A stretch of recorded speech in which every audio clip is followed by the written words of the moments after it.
예, 안녕하십니까. 자, 이번 시간부터 이제 본격적으로 어셈블리 조립에 대해서 설명을 드리겠습니다.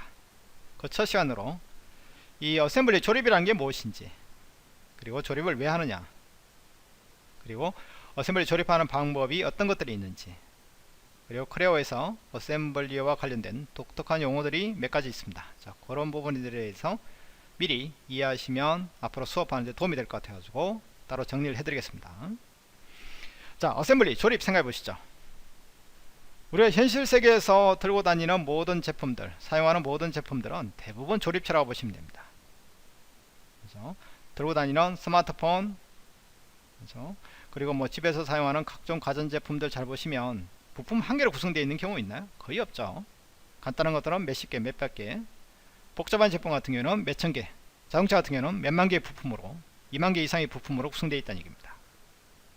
그렇죠?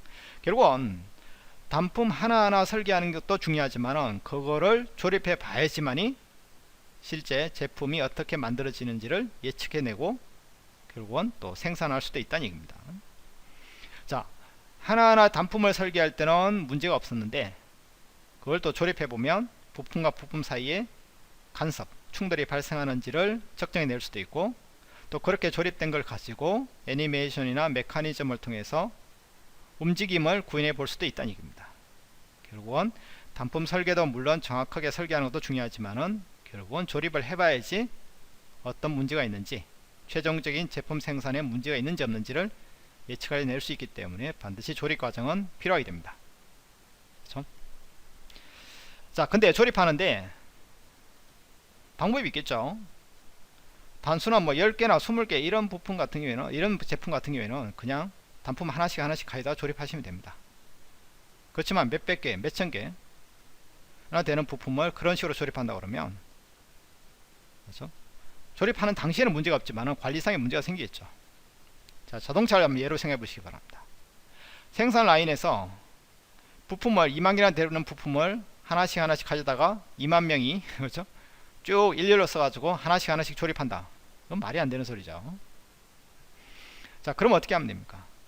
엔진과 관련된 부품들을 가지고 엔진 조립체를 만들고, 그 다음에 시트와 관련된 부품을 가지다가 시트 조립체를 만들고, 그렇죠?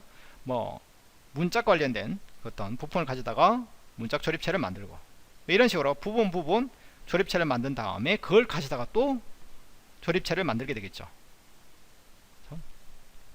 옆에 그림을 한번 보시죠. 결국은 단품을 가져다가 하나의 어셈블리를 만들고, 그 어셈블리와 또 다른 어셈블리, 또 다른 단품을 가지다가 또 어셈블리를 만들고, 그런 식으로 해서 최종 완제품을 만들어가는 과정을 거치게 될 겁니다. 그렇죠? 자, 그래서 최상위 어셈블리를 우리가 탑 레벨 어셈블리라고 합니다. 요거로 본다면, 자동차로 본다면 완제품이 되겠죠. 그렇지만 그 밑에 오면 엔진 어셈블리, 시트 어셈블리, 그렇죠? 문 어셈블리, 이런 식으로 각 부분별로 어셈블리가 존재할 겁니다. 그 밑에 또 다른 어셈블리가 존재할 수 있겠죠. 자, 이런 식으로 어떤 계층 구조를 가지게 되는 겁니다. 그렇죠? 자, 이런 식으로 어셈블리가 구성된다는 것 좀 기억해 놓으시기 바랍니다. 그래서 크레오에서는 단품 파일의 확장자는 PRT, 파트라고 보시면 되겠고, 어셈블리 파일의 확장자는 어셈블리, ASM 확장자를 가지게 됩니다. 그러니까 결론적으로는 현실 세계에 존재하는 모든 제품들은 조립체라는 거, 그거를 꼭 기억해 놓으시고, 조립하는 것도 그냥 부품 하나씩 가져다 조립하는 게 아니라 대형 어셈블리 같은 경우에는 좀 부분적으로 조립을 한 다음에 그걸 가져다가 또 조립을 해 나간다, 이렇게 정리를 하시면 될 것 같습니다. 자, 그러면 어셈블리 설계 방식은 어떤 것들이 있는지 보죠. 크게 두 가지가 있습니다. 우리가 앞에서 이제 이 두 가지에 대해서 다 배우실 겁니다. 앞으로 일반적으로 많이 쓰는 방식은 이제 바텀업 방식이라고 보시면 됩니다. 바텀이 뭐죠? 바닥이죠. 업이 위입니다. 바닥에서 위로, 그래서 아래에서 위로 상향식 설계 방식이라고 보시면 됩니다. 이거는 미리 만들어 놓은 단품을 가져다가 조립체를 하나씩 만들어가는 방식이라고 보시면 됩니다. 그렇죠? 이거는 가장 단순한 방식이죠. 이미 다 부품이 설계되어 있는 걸 가지다가 조립체를 만들고 또 조립체를 만들고 그걸 가지다가 또 조립체를 만들고 이런 식으로 하나씩 하나씩 완제품을 만들어가는 방식이 되겠고요. 그렇지만 경우에 따라서는 그 반대 탑다운 방식으로 해서 설계해야 되는 경우도 많이 있습니다. 하향식 설계 방식이라고 합니다. 상당히 어렵습니다. 결국은 전체 어떤 제품을 만들어 놓고요. 만들 때보다는 어떤 제품을 만들겠다라는 계획을 세우고 거기에 따라서 서버 어셈블리와 단품 이런 식으로 구조를 만들고 그 안에다 이제 하나씩 하나씩 살을 붙여가는 과정을 거치게 됩니다. 그때. 자, 그래서 이런 기법을 우리가 스켈레톤 모델링 기법이라고 그러죠. 결국은 개념 설계를 하고 밑에 내려오면 내려올수록 개별 단품을 통해서 실시 설계, 상세 설계를 해 나가면서 전체적인 구조를 만들어가는 방식이 되겠습니다. 그렇지만 또 탑다운 방식으로 하는 이유는 결국은 부품과 부품 간의 서버 어셈블리와 서버 어셈블리, 서버 어셈블리와 단품 간의 유기적인 관계를 생성할 수가 있습니다. 그래서 어디서 변경이 되면 밑에 있는 것들이 같이 연달아서 연동해서 같이 변경이 일어나는 기법으로 해서 설계하는 것이 바로 탑다운 방식입니다. 자, 이쯤 가면 이제 상당히 많은 개념들이 나옵니다. 뭐 스켈레톤 모델링이라든지 포벌리시 또는 카피 지오메트리 뭐 이런 참조, 외부 참조, 그렇죠? 익스터널 레퍼런스 개념 이런 여러 가지 개념들이 나옵니다. 그래서 이번 강의에서는 바텀업 방식으로 먼저 조립하는 것에 대해서 설명을 드리고요. 그 과정을 거치면서 각종 구속 조건, 부품과 부품 간의 어떤 컨스트레인트 구속 관계를 거는 방법에 대해서 설명을 드리고 후반부에 탑다운 방식으로 이게 설계해 나가는 것에 대해서 설명을 드리겠습니다.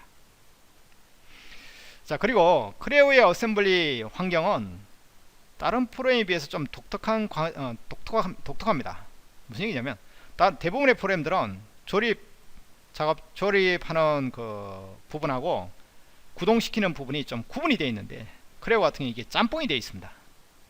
그러니까 어셈블리 환경에서 그렇죠? 구속 조건, 컨스트레인트를 거는 부분도 있지만은 나중에 메커니즘, 구동을 위해서 또 그런 부분 따로 있습니다. 이 모든 걸 다 설명드리기는 좀 그렇고요. 정적인 어떤 조립체를 만들어가는 컨스트레인트 부분을 중심으로 해서 설명을 드리겠습니다. 언젠가는 이 다음 단계로 애니메이션하고 메커니즘도 따로 DVD를 만들 계획이니까 좀 기대해 주시기 바랍니다. 자, 그래서 어셈블리를 이제 설계하는 방식은 크게 상향식 바텀업 방식과 하향식 탑다운 방식 두 가지가 있다는 거. 이렇게만 설명해 놓으면 이 두 가지를 흑백 논리로 바라보시는 분이 있습니다. 그러니까 바텀업을 했으면 탑다운 쓰지 못하고 탑다운을 했으면 바텀업을 쓰지 못한다 이렇게 생각하시는데 그거 아닙니다. 혼용해 쓰는 겁니다. 바텀업을 해보니까 부품 하나 빠졌네. 그럼 그때 바로 새로운 빈 파트를 만들어서 거기다 설계하시면 되는 겁니다. 그럼 탑다운이 되겠죠.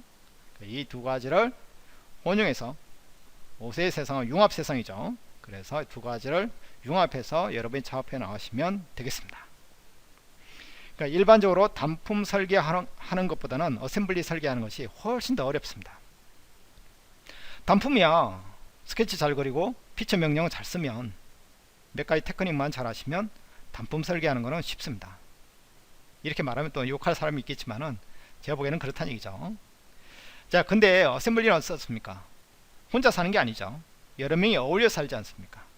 단품뿐만 아니라 어셈블리도 어울려 사는 과정에서 그렇죠? 이런 같이 살다 보면 여러 가지 문제가 있겠죠. 결국은 단품과 어셈블리, 어셈블리와 단품, 어셈블리와 어셈블리 그 사이 어떤 유기적인 관계를 만들어가는 과정이기 때문에 훨씬 더 복잡하고 이론적으로도 그리고 배워야 되는 공부 양도 훨씬 많아지는 겁니다.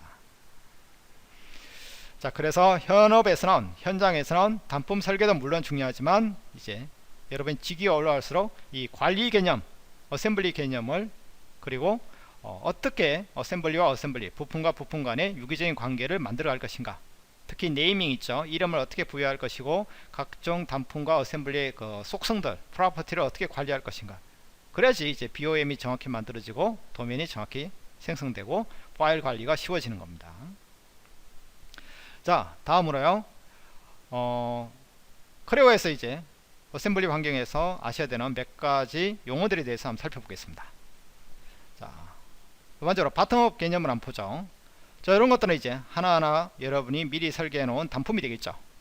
파트 파일, PRT 파일입니다. 자, 이거를 가져다가 이제 어셈블리가 만들어지겠죠. 물론 어셈블리도 자체적인 파라미터, 변수죠. 또는 릴레이션, 관계식 이런 것들을 가질 수가 있습니다. 그렇죠? 그리고 하나의 단품은 하나의 어셈블리 내에서 한 번만 쓸까요? 여러 번 쓸 수도 있습니다. 여러 번 사용될 수 있겠죠. 그렇죠? 자, 여러 번 사용된 이런 것들을 우리가 보통은 인스턴스라고 합니다. 복제본이라고 보시면 됩니다.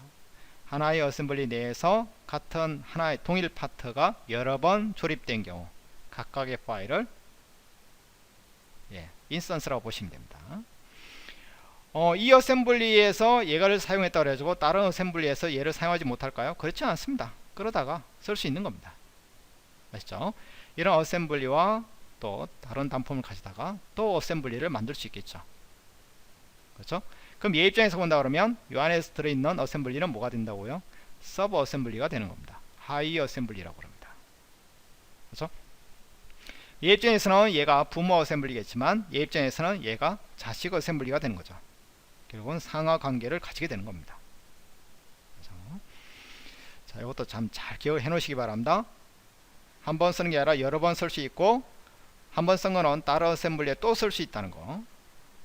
자, 근데 이제 크레오에서는 다른 프로그램에서는 이게 좀 구분해 쓰는데 크레오에서는 이 어셈블리든 서브 어셈블리든 아니면 개별 단품이든 그냥 통칭해 가지고 컴포넌트라고 합니다. 그 단품이든 어셈블리든 그 어셈블리. 그렇죠? 자, 그래서 컴포넌트라는 용어를 아주 자주 보시게 될 것 같습니다. 컴포넌트 부품이란 얘기죠. 그렇죠? 부품. 자, 다시 한번 정리하지만 단품 파일의 확장자는 PRT 파일입니다. 어셈블리 파일의 확장자는 ASM 이고요. 자, 요런 그림을 미리 머릿속으로 조금 이렇게 상상을 해 놓으시고요. 나중에 이제 계속 이제 동강을 들으시고 실습을 하시다 보면 이게 자연스럽게 무슨 그 그림인지 충분히 이해하실 수 있을 것 같습니다. 자, 얘기가 좀 길어졌습니다. 자, 다음 시간부터 본격적으로 어셈블리와 관련된 내용을 하나씩 해보겠습니다. 그 전에 또 사전 설정해야 될 사항이 좀 많이 있습니다. 그렇죠? 자, 잡 디렉토리 설정이라든지 아니면 그렇죠, 각종 템플릿 설정이라든지 마우스 사용법이라든지 그런 것들을 또 앞으로 하나씩 설명을 드리겠습니다. 예, 수고하셨습니다.